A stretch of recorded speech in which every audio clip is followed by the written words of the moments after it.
Appreciate you pulling up, bro. Of course. Yeah, man. You good? All the time. How about yourself? I'm straight, bro. I'm straight, man. Tell the people who you are, what you do, what you represent. My name is Cedric Thorne, aka Superstar, aka whatever you want to put on my aka. I aka a lot. I do modeling, I play drums, I DJ, I'm an A&R manager. I'm a co-host of a podcast. Yeah. I do it all. Yeah. One of those guys. For sure, bro. So tell me, I think it's dope because we have a lot of conversations and we talk a lot about the things we're trying to accomplish and what it takes. So kind of explain to the people from your perspective why you do as much as you do and why you're so busy and all the good stuff. Well, I have a vision of myself and what I want to accomplish.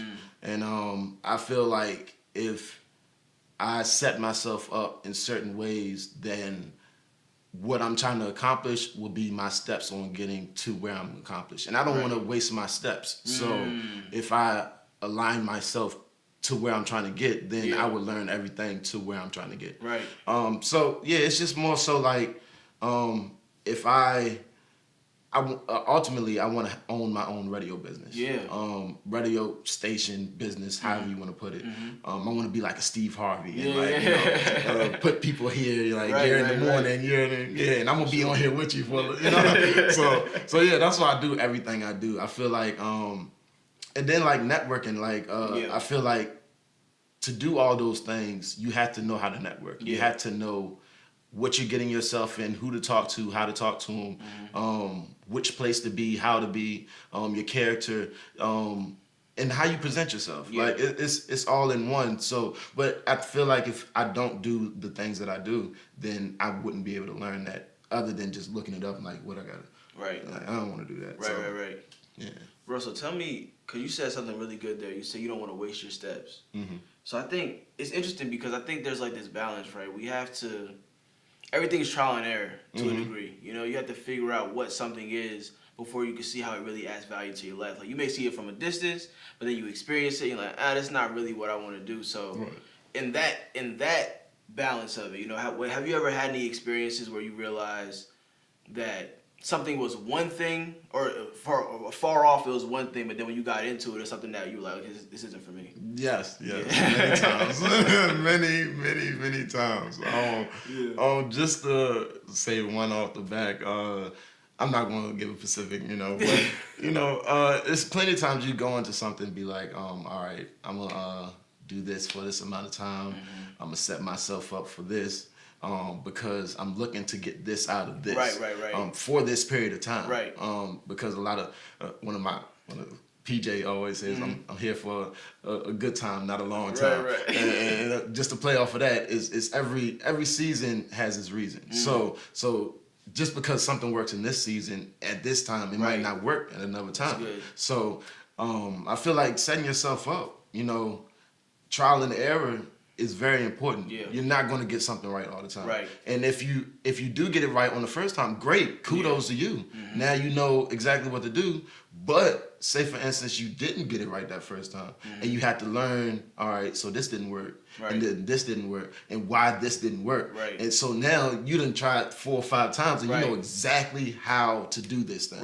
And now once you perfect it, you can execute every single time. Exactly. So I love the trial and error. I love it because it teaches you things. And many people say taking L's. I feel like that's more so you taking lessons, you're learning stuff. I don't take L's as a loss, So that's why I love that trial and error. That's nice. I think that's the perfect perspective to have because it's a balance of knowing when to pivot and when to commit. This is something, this is benefiting, this is something that's really important to me. That's why I love how you said it's a season, it's a reason, because at some point, even though something may be good for a while, after a while, it may run its course. Right. You know what I'm saying? And if you stick with it beyond the time that you're supposed to be with it, it's just, you're really going to, there's a lot of groups that I've been a part of where I might be there for a year, 2 years, 3 months, and then after a while, I'm like, it's time to leave. You know what I'm saying? Because you got, it's like something like double dutch. You feel me? You gotta know when to jump in and jump out. Because if you mistime it or if you take too long, then you'll find yourself it's not even about you at that point. It'll be a bad situation for them. Mm-hmm. You know what I'm saying? You're overstaying your welcome, and now you're not even helping. You're really hindering what can actually happen in the space. And you're not enjoying yourself in that space. And you're not enjoying yourself. Yeah, so it's a double entendre, like you. Right. But no, I agree with that, and I feel like once you get in a space where you feel like your energy's off. And your energy is going to rub off on... Well, your energy is going to rub off on anybody anyways. Right. So if you're having that bad energy within yourself and you're around this person or thing or organization for a period of time when you feel like, you know what, it's done. Right. And I feel like I've overstayed my welcome. Yeah. Now you're looking on questions of why am I here? Mm-hmm. If you're looking on questions of why... Leave. Why are you here? So feel like for like long time, it took me forever to realize that, and it took me like I call it heartbreak because it's something that you want to keep, something that you want to hold on to. Yeah, I like that. But like when you get too comfortable and things like that, and you want to hold on to things, that's when a lot of things turn wrong because it's not the same. Right. You're not used to that change. So, I'm accustomed to change now. I feel like being comfortable in uncomfortable situations is my element. That's when I thrive.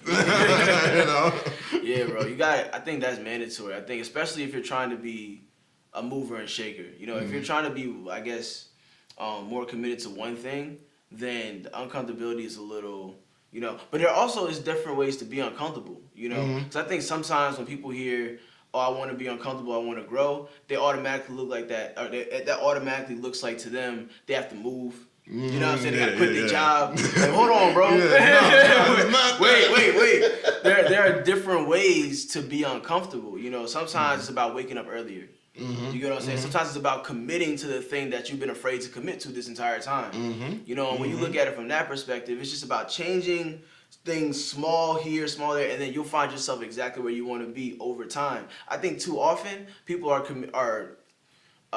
committing to change, but thinking that change is supposed to create the result immediately. Oh yeah, which is never gonna happen. Yeah, that's dead. Even if it does create some type of result, sustainability is only through discipline and consistency. And consistency. You know I was about to say, I was waiting for you to say consistency. Yeah, because I feel like once you put that consistency, like all right, starting something new. Right. Of course you want to see results of it, immediately. You're gonna look and first once it starts, you're gonna look daily, be like, all right, look, I see my growth, I see my decrease, I see how it's going. Yeah.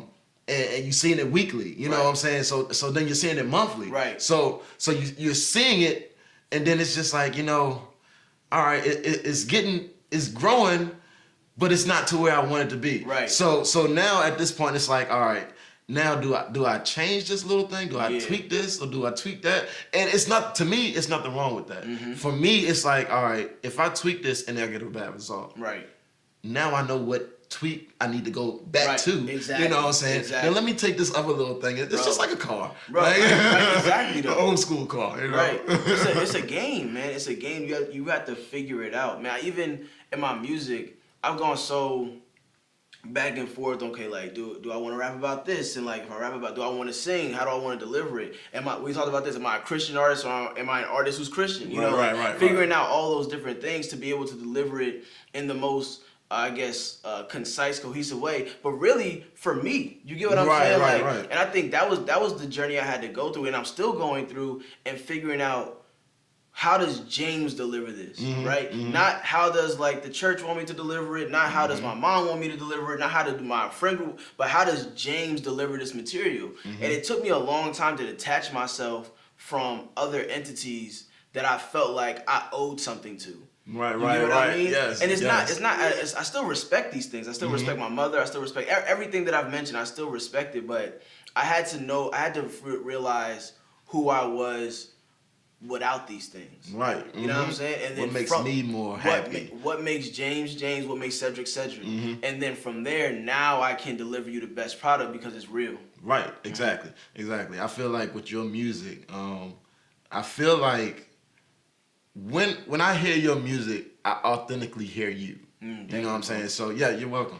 But I feel like when we, like you said before, when we talked, we talked about you being a Christian rapper and you just being a rapper that's Christian.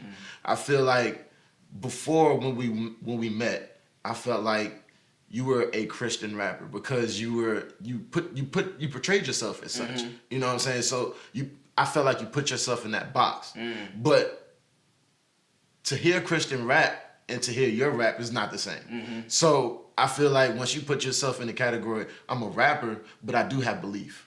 You know what I'm saying? So I feel like that puts you in the whole genre of people, you know? Yeah. So don't just credit me as this one little entity right here. Right. Like I'm with a whole genre of people and I'm killing all of you. You know, so if you actually listen to what I'm saying, it's not just Christian rap. Like, so I feel like when you expand yourself to that much, it opens so many more doors than just that one box. I'm just this Christian rapper. You're going to only hear this one way, and you're only going to hear from these types of ears. Like, I know I don't like that. I want everybody to hear me. I want everybody to enjoy how happy I am delivering this to you. Right. You know what I'm saying? Because without your happiness, your track is going to be what? Trash. Bro, I think that, like, I'm glad you brought that up, bro. It's been a journey, and the reason it's been so hard is because I felt as though there were times where I was like betraying something, you know, like again I was talking about earlier, like I owed something to somebody or to something, and there are even still times when I get in front of people and I almost make myself small, you know what I mean? But I don't know, man. I really am trying to connect with everyone, but connect with everyone through God. But I don't want to just, so even the way I want to say it is, I want to make sure that my music is touching people who aren't just Christians, so that they can understand what God is and who God is, and then hopefully get to know them for themselves. Right. And that's the journey, bro. And I don't know, man. I battle with it because there are moments where I stand in front of certain people where I would hope that they support me, and then it's like, that was good. You know what I'm saying? Bro, like, that's it. That's all you got. Like, was it good? You know, so yeah, man, it's really something I'm still trying to work through and stand by. You know, and even with this album, it's called "You Are Already Good Enough." It's something I'm really having to tell myself on a regular basis. You know what I'm saying? Like, you're already good enough. You are already in the position you need to be in. You're already doing enough, so you don't feel like I have to. So I don't feel like I have to keep proving. So it's a journey, bro. So with that question. Are you already good enough? And it being your album cover. So,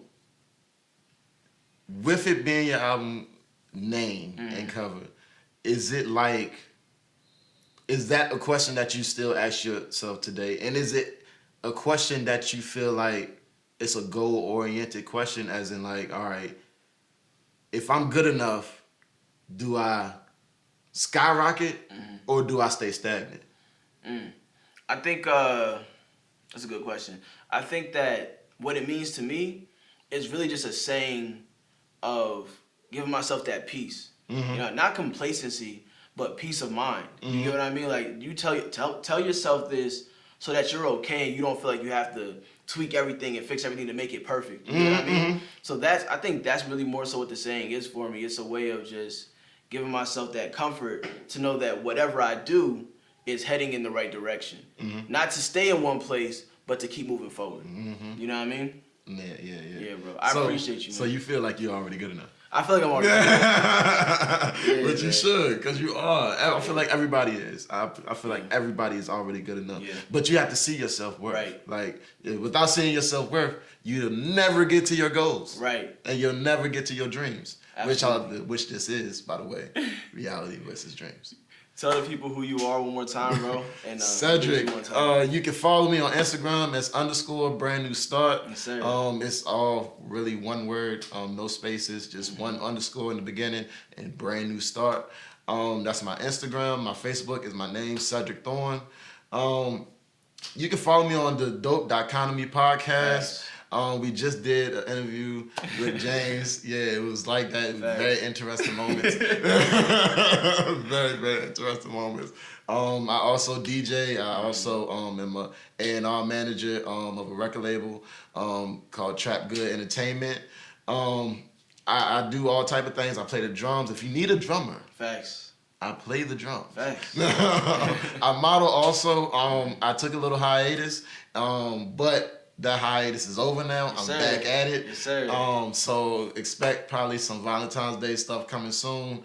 Probably some Lucky Charms coming soon with St. Patrick's Day. And my birthday is coming up in April. So bless. All to the Aries. Love y'all. Thank you, brother. I appreciate you, my guy. All right, brother.